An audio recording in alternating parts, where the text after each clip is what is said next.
किसान मजदूर एकता, किसान मजदूर एकता, सज्जाद नवानी साहब जिंदाबाद, जनाब सज्जाद नवानी साहब जिंदाबाद, मोहम्मद इस्लाम साहब जिंदाबाद। अस्सलामु अलैकुम वरहमतुल्लाहि वबरकातुहू। नाजरीन, इस्तकबाल है आपका हमारे यूट्यूब चैनल अल खैर जनरल नॉलेज में। दोस्तों, आपको मालूम है कि गुज़िश्ता कई महीनों से मुल्क के किसान मौजूदा सरकार की तरफ से पास किए गए तीनों ज़रई कानून के ख़िलाफ़ मुल्क के कई मकामात पर एहतजाजात और आंदोलन कर रहे हैं। आंदोलन के दौरान किसान लीडरान और सरकारी नुमाइंदों के बीच कई मरहलों में बातचीत हो चुकी है, लेकिन मरहलावार तमाम गुफ्तगू बिल्कुल बेनतीजा और बेअसर रही है। गुज़िश्ता महीने 26 जनवरी के दिन दिल्ली में कुछ फ़िरका परस्त और नाम निहाद फ़र्ज़ी किसान के हाथों से नामुनासिब वाक़यात पेश आने के बाद किसान आंदोलन में मज़ीद मजबूती आ गई है। चुनांचे इसके फ़ौरन बाद ही मुस्लिम पर्सनल लॉ बोर्ड के तर्जुमान और हिंदुस्तान के मशहूर व मारूफ़ आलिम दीन हज़रत मौलाना सज्जाद नौमानी साहब ने किसान लीडर राकेश टिकैत और उनकी पूरी टीम को मुबारकबादी पेश करते हुए उनकी हौसला अफजाई की थी।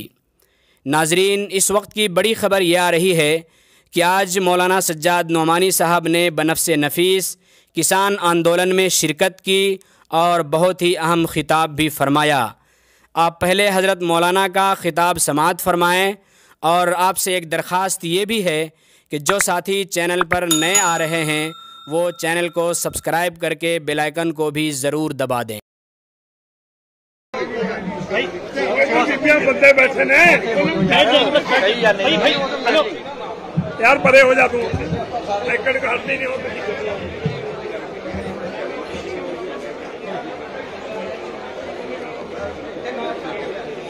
एक्चुअली वो बड़े कैमरा है ना सर, इसलिए नहीं आती है, तो माफी चाहूंगा।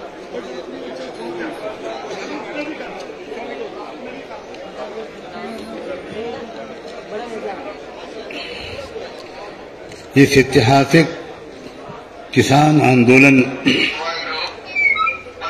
को ऑर्गेनाइज करने वाले तमाम जत्थेदार साथियों, बुजुर्गों, भाइयों, बहनों, नौजवानों,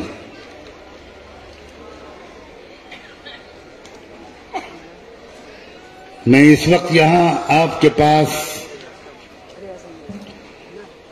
भारत के तमाम गरीबों, मजदूरों, किसानों और मुसलमानों का मोहब्बत भरा सलाम पेश करने के लिए आया हूँ। अस्सलामु अलैकुम। वाहे गुरु जी का खालसा, वाहे गुरु जी की फतेह। मैं आपसे सच कहता हूँ, जब से 2 साल पहले मुझे दरबार साहब जाने का अवसर प्राप्त हुआ था और मैंने वहाँ कुछ क्षण बिताए थे, उस वक्त मुझे मेरी आत्मा को ये महसूस हुआ था कि इस भारत के मजलूमों को जो नई आज़ादी मिलेगी उसकी शुरुआत दरबार साहब से होगी। बाबा गुरु नानक जी की शिक्षाओं से होगी, गुरुवाणी से होगी, और जब ये गुरुवाणी और कुरान एक साथ मिलेंगे तो उस वक्त भारत को एक नई आज़ादी मिलेगी। मेरे बुजुर्गों, मेरे भाइयों, मेरी बहनों, मेरी माओ, नौजवानों, मैं आपको बधाई देता हूं और ये बात साफ शब्दों में कहना चाहता हूं कि ये 3 काले कानूनों के खिलाफ सिर्फ लड़ाई नहीं है, ये आजादी की लड़ाई है। आप आजादी की लड़ाई के सूरमा हैं। आप इस देश को जो बड़ी मुश्किल से आजादी जिसको दिलाई गई थी, वो दोबारा गुलाम बना लिया गया। लेकिन भारत गुलाम बनने के लिए पैदा नहीं किया गया है। भारत के अंदर जो क्षमता है, भारत में जो रूहानियत है, भारत में जो आध्यात्मिकता है, भारत के अंदर जो सलाहियत और पोटेंशियल है, वो इसको दुनिया का लीडर बनाकर रहेगा। और भारत को दुनिया के नेतृत्व के पोजीशन तक पहुंचाने के लिए मुझे ऐसा लगता है खुदा ने आपको चुना है। ये तीनों कानून, कहा जा रहा है कि आज तक किसी ने कोई बताया नहीं कि इस कानून में काला क्या है। मुझे नहीं लगता कि काले कपड़े को बारे में कौन क्या बताए कि इसमें काला क्या है, वो तो पूरे का पूरा काला है।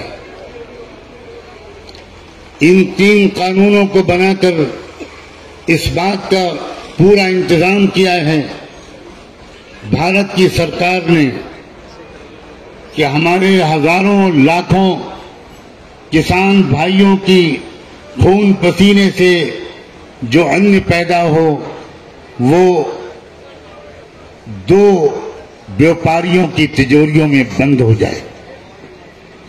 इस बात को समझने के लिए किसी ज्यादा ज्ञान की जरूरत नहीं है, ये कोई रॉकेट साइंस नहीं है। जब आपने ये कानून बना दिया, जब आप एसेंशियल कमोडिटीज एक्ट को खत्म कर रहे हैं और भंडारा करने की इजाजत दे रहे हैं कि व्यापारी जितना चाहे अपने गोदामों के अंदर गल्ले को स्टॉक कर ले, और जब देशवासी ये देख रहे हैं कि इस कानून के बनने और बनाने से पहले 2 साल पहले से देश में अडानी के गल्ले के भंडार जो लाखों टन गल्ला इकट्ठा कर सकते हैं वो बन के तैयार हो गए, तो क्या आपने हम देशवासियों को मूर्ख समझ रखा है? क्या आपने हम देशवासियों को अंधा, बहरा और गूंगा समझ रखा है? देश अब पूरी तरह समझ गया है। मैं आपको यकीन दिलाता हूं, भारत की तमाम मस्जिदों के इमाम, भारत की तमाम मस्जिदों के विद्वान और उलमा, भारत का एक एक मुसलमान पुरुष और नारी, एक एक नौजवान, ओबीसी के लोग, SC ST के लोग, लिंगायत के लोग, सारे मजलूम और गरीब समाज के लोग इस वक्त आपके साथ शाना बशाना इस लड़ाई में आपके साथ हैं। संयुक्त किसान मोर्चे को पूरे भारत के 115, 120 गरीब आवाम की तरफ से सलाम कबूल कीजिए।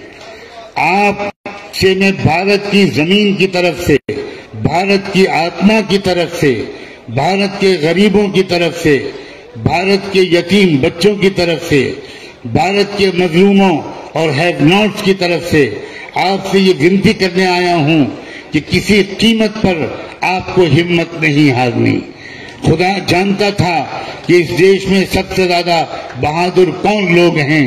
खुदा ने इसीलिए सबसे पहले उन्हीं बहादुरों को इस लड़ाई की जिम्मेदारी सौंपी है। आप बहादुर हैं, आप बहादुरों की औलाद हैं। आपके गुरुओं की तारीख, आपकी अपनी हिस्ट्री, आपका अपना इतिहास का एक एक पन्ना गवाह है कि आज तक कभी आपके किसी परिवार में कोई बुज़दिल और कोई बेवफा नहीं पैदा हुआ।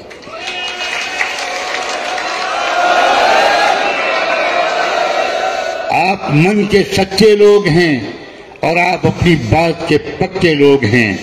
या तो आप कोई वचन नहीं देते, या तो आप कोई वादा नहीं करते, जो कुछ कहना हो वो साफ साफ कहते हैं। मैं बचपन से कितने ही सिख परिवार मेरे बड़े भाई के दोस्त थे, इसलिए मेरा अपने सिख भाइयों के परिवारों के साथ बहुत निकट संबंध था। मैंने शुरू ही से उनके अंदर देखा कि मक्कारी, झूठ और अंदर कुछ और बाहर कुछ, ये सिख समाज में ये बीमारी नहीं है।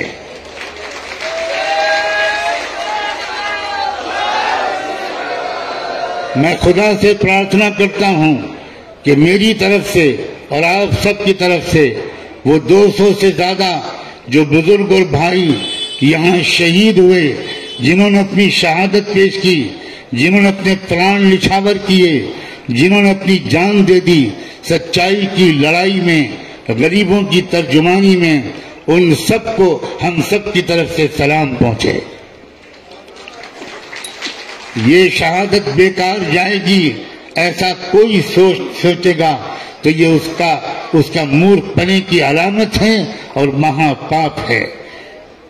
हजारों साल नरगिस अपनी बेनूरी पे रोती है, हजारों साल नरगिस अपनी बेनूरी पे रोती है, बड़ी मुश्किल से होता है चमन में दीदवर पैदा। खुदा के यहाँ देर हो सकती है, अंधेर नहीं है। इस देश को न्याय मिलेगा, देश के गरीबों और मजलूमों को न्याय मिलेगा। शाबाश है उन लोगों को जिनकी कोशिशों के नतीजे में ये न्याय मिलेगा। आप सबका नाम मुझे ऐसा लगता है और आपके समस्त परिवार वालों का नाम, तमाम किसानों, मजदूर भाइयों और बहनों का नाम उन बहादुरों की फहरिस्त में लिखा जा चुका है जिनके जरिए से व्यवस्था परिवर्तन होगा और न्याय स्थापित होगा।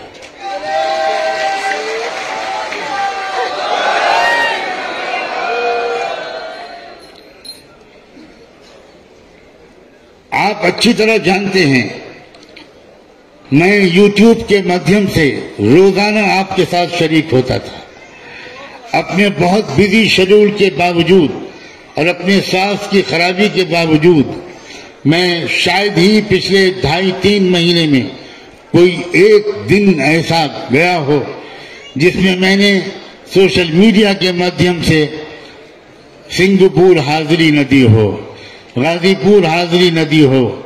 मैं इस बात को भी बहुत गंभीरता से वॉच करता रहा हूं कि आपके दरमियान आपस में फूट डालने की भी कोशिश की जा रही है। ये फूट डालने का जो षड्यंत्र है ये आजादी के पहले से चल रहा था, आजादी के बाद खत्म होने के बजाय और ताकतवर हो गया और उसकी वजह से वो समस्याएं देश में उभर कर आ गईं जो असली देश की मूल समस्याएं नहीं थी। यहाँ के रियल इश्यूज नहीं थे। कहीं मंदिर मस्जिद की लड़ाई, कहीं इस बात की लड़ाई कि अलीगढ़ मुस्लिम विश्वविद्यालय के नाम से मुस्लिम शब्द निकाल दिया जाए, कहीं इस बात की लड़ाई कि बनारस हिंदू यूनिवर्सिटी के नाम से हिंदू के शब्द निकाल दिया जाए।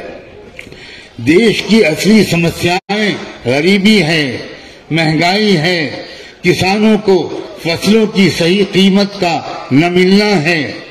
अगर आप ये कहते हैं कि एमएसपी था, एमएसपी है और एमएसपी रहेगा तो एमएसपी के बारे में कानून के बनाने में आपको क्या रुकावट है? इसका साफ मतलब यह है कि आपके इरादे अच्छे नहीं हैं।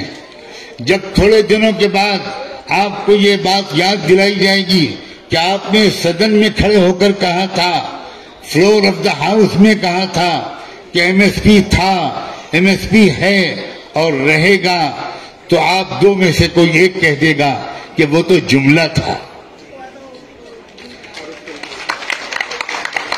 मेहरबानी करके अब इन जुमलों को दफन कर दीजिए गंगा में, जमुना में। इन जुमलों से देश अब बेवकूफ नहीं बनेगा।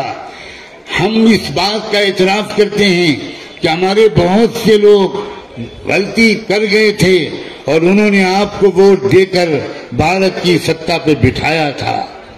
ये तो तब हम मानेंगे जब ये साबित हो जाएगा, जब वाकई भारत के इतने लोगों ने आपको वोट दिया था।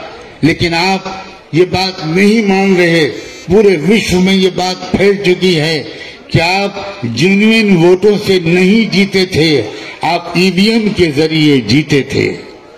अब देश में जागरूकता फैल रही है और ये किसान आंदोलन, मेरा दिल ये गवाही देता है। और आपके रोशन चेहरे, आपकी बहनों की आंखों के आंसू, आपके जज्बात, आपकी पेशानी पर चमकती हुई लकीरें इस बात की गवाह हैं कि अब आप इस देश की व्यवस्था बदलने से पहले चैन से नहीं बैठेंगे। मैं आपको इस बारे में बधाई देता हूं कि आपने अपने कंधों पर बहुत बड़ी जिम्मेदारी ली है। आपके कंधे मजबूत हैं, तभी खुदा ने आपके कंधों पर ये जिम्मेदारी डाली है। अब आपको समस्त देशवासियों को, समस्त गरीबों को, समस्त मजलूमों को, तमाम अल्पसंख्यक समाज के तमाम लोगों को अपने साथ लेकर चलने के लिए अपने दिल को उतना ही बड़ा करना होगा जितना बड़ा परम पूज्य बाबा गुरु नानक का दिल था। अगर परम पूज्य बाबा गुरु नानक के दिल बड़ा न होता तो वो मक्के भी न जाते, वो बगदाद शरीफ भी न जाते, वो अरबी जबान के बहुत बड़े विद्वान और कवि न बनते, वो कुरान शरीफ को न पढ़ते, वो करतारपुर में मस्जिद न बनाते। ये उनके बहुत विशाल हृदय का एक जीता जागता सबूत है। और वो वक्त आ गया है कि अगर हम पिछड़ गए थे या हमें किसी ने पिछाड़ दिया था तो अब हम फिर एक दूसरे से गले मिलें। और सिर्फ गले नहीं, हमारा शरीर नहीं मिले, हमारे दिल मिले, हमारी आत्माएं मिले, हमारे जज्बात मिले, हमारी जिंदगी का उद्देश्य मिले। ये भारत वो देश है जिस देश में उस पहले इंसान आदि मानव हजरत आदम को जब स्वर्ग में पैदा करके उस मालिक ने इस जमीन पर उतारने का फैसला किया था, तो इसी भारत देश को चुना था उस पहले इंसान को उतारने के लिए। हमें गौरव है कि हम उस देश के वासी हैं। ये देश तहजीब का मुल्क था, मोहब्बत का मुल्क था, प्रेम का मुल्क था, भाईचारे का गहवारा था। दुनिया में इसकी मिसाल दी जाती थी। गंगा जमनी तहजीब यहाँ का एक मुहावरा था। लेकिन थोड़े से लोग जो कैरेक्टर के अच्छे लोग नहीं हैं, जो लुटेरे और चोरों की मानसिकता रखते हैं, जिन्होंने इस देश के लोगों को आपस में लड़ाकर और इस देश की सत्ता पर कब्जा कर लिया, और वो ये समझ रहे हैं कि वो हमेशा इस सत्ता पर काबिज रहेंगे। याद रहे, वो लोग बड़े से बड़े तानाशाह गुजर चुके हैं। आज उन तानाशाहों को कोई याद भी नहीं करता। मुझे नहीं लगता वो दिन बहुत दूर है जब भारत के इस समय के तानाशाह भी अपने अंजाम को पहुंचेंगे। शायद हमारे जत्थेदार बुजुर्गों को और शायद आप जैसे उनके वफादार सिपाहियों और समर्थकों को खुद एहसास पूरा शायद न हो कि देश में, पूरे देश में, कश्मीर से कन्याकुमारी तक आपके इस आंदोलन ने उम्मीद की कैसी नई शमा रोशन की है और उम्मीद की कैसी रोशनी बहाल कर दी है। हम जैसे कार्यकर्ता लोग जो 25, 30, 40 साल से इस देश की व्यवस्था परिवर्तन के लिए कोशिश कर रहे हैं, और बामसेफ के मंच से, बहुजन क्रांति मोर्चे के मंच से, भारतीय क्रांति मोर्चे के मंच से, और न जाने कितनी ऑफशूट ऑर्गेनाइजेशंस के मंच से, महिलाओं के संगठनों के मंच से इस बात की कोशिश कर रहे थे। लेकिन हमें लग रहा था कि जागरूकता पैदा नहीं हो पा रही। जितनी बड़ी मिकदार में जागरूकता पैदा होनी चाहिए और इश्यूज और प्रॉब्लम्स और चैलेंजेस और जो चुनौतियां हैं उनकी गंभीरता के बारे में जो एहसास और जो सीरियसनेस का एक फीलिंग देश के अंदर जाना चाहिए था, वो नहीं हो पा रहा। लेकिन मेहनत करने वाले मेहनत करने से चूके नहीं। और क्या किया उस मालिक ने जिस पर हमारी और आपकी सबकी आस्था है। हम और आप सब एक को मानने वाले हैं, एकेश्वरवाद को मानने वाले हैं। हमारी आपकी आस्था है कि उस एक ने ही इस देश की सत्ता पर काबिज लोगों की जो बुद्धि थी थोड़ी बहुत अगर थी तो उसको भी कहीं पर गिरवी रखवा दिया, और उन पर ऐसी मूर्खता सवार हुई कि उन्होंने महामारी के दौरान राज्यसभा में वोटिंग कराए बगैर इन काले कानूनों को पास करा दिया और ये काले कानूनों को पास कराने ही के नतीजे में आज हम और आप यहाँ बैठे। ये भी समझ लीजिए कि बार बार ऐसा होता है, रोशनी जो निकलती है वो अंधेरे के पेट से निकलती है। देखने वाले दो तरह के होते हैं, कुछ लोग अंधेरों को देखकर डर जाते हैं और घबरा जाते हैं और ये कहने लगते हैं कि अंधेरा बहुत फैल गया, अब तो हाथ सुझाई नहीं दे रहा, अब क्या होगा, अब कैसे चलेंगे, अब अपनी मूल आवश्यकताएं कैसे पूरी करेंगे। लेकिन उसी अंधेरे को देखने वाले दूसरे किस्म के ऐसे लोग भी होते हैं जो ये कहते हैं कि अंधेरों की शिद्दत इस बात की अलामत है कि अब सुबह रोशन करीब है, अब सुबह करीब है। याद रखें, जुल्म को बढ़ता हुआ देखकर देखने वाले दो तरह के लोग होते हैं। जो लोग इस जुल्म को और अन्याय को देखते हैं वो दो तरह के होते हैं। कुछ लोग वो होते हैं जो समझते हैं कि अरे अब तो बहुत जुल्म हो रहा है, अब देश में गरीबों का क्या होगा, मजलूमों का क्या होगा, किसानों का क्या होगा, मजदूरों का क्या होगा। लेकिन दूसरे किस्म के ऐसे लोग भी होते हैं जो ये समझते हैं कि जब जुल्म बढ़ रहा है तो ये इस बात की अलामत है कि अब इंसाफ का दौर करीब है, अब न्याय की सुबह करीब है। और इस बात की अलामत ये मंच है और आप सब हैं। अगर आपने ये हिम्मत न की होती, अगर आपने ये फैसला न किया होता, अगर हमारे जत्थेदार साथियों ने, बुजुर्गों ने ये जबरदस्त फैसला न किया होता कि इनफ बहुत हो चुका, अब हमको बाहर निकलना होगा, अब हमको सड़कों पर आना होगा, अब हमको दिल्ली में रामलीला ग्राउंड तक जाना होगा, अब हमको घेराव करना होगा, हमको आवाज बुलंद करनी होगी। अगर आपने ये पहल न की होती तो हो सकता है अभी रात का अंधेरा और बहुत दूर तक चलता। लेकिन आपकी पहल ने लोगों के दिलों में ये उम्मीद पैदा कर दी है कि अंधेरा अब उसकी उम्र घट रही है और रोशनी के दिन करीब आ रहे। मैं आपके इस मंच से तमाम जाट भाइयों और बहनों को भी ये संदेश देना चाहता हूं कि जाट भी एक बहादुर कौम का नाम है। आपने और जाट भाइयों और बहनों ने खास तौर पर जब आपने ये बेड़ा उठाया और पहल की तो सारा देश जात और धर्म की तमाम बाधाओं को पीछे करके आपके साथ आ गया। इसलिए आप इस बारे में चौकन्ना रहिएगा। ये तो मैं अपनी तसल्ली के लिए कह रहा हूं, वरना मुझे आपकी समझदारी पर, आपके विजनरी अप्रोच पर, आपकी इंटेलेक्चुअल कैपेसिटी पर इतना भरोसा और विश्वास है कि आप खुद चौकन्ना रहेंगे। लेकिन मैं ये समझता हूं कि मैं एक नेक काम करके जाऊंगा अगर आपसे ये रिक्वेस्ट करके जाऊं, ये विनती और ये निवेदन करके जाऊं, बल्कि ये प्रार्थना करके जाऊं कि किसी कीमत पर जाट और सिख और ये किसान एकता को कभी कोई दरार न पड़ने दीजिएगा। ये किसान ही इस देश की असल जुबान था, किसान ही इस देश की असल शक्ति थी और शक्ति है और शक्ति रहेगी। इसलिए आप अब सबको अपने साथ लगाए रखिए, खूब चौकन्ना रखिए कि जो दुश्मन है वो हर कीमत पर हमारी सफों में दरार पैदा करने की कोशिश करेगा।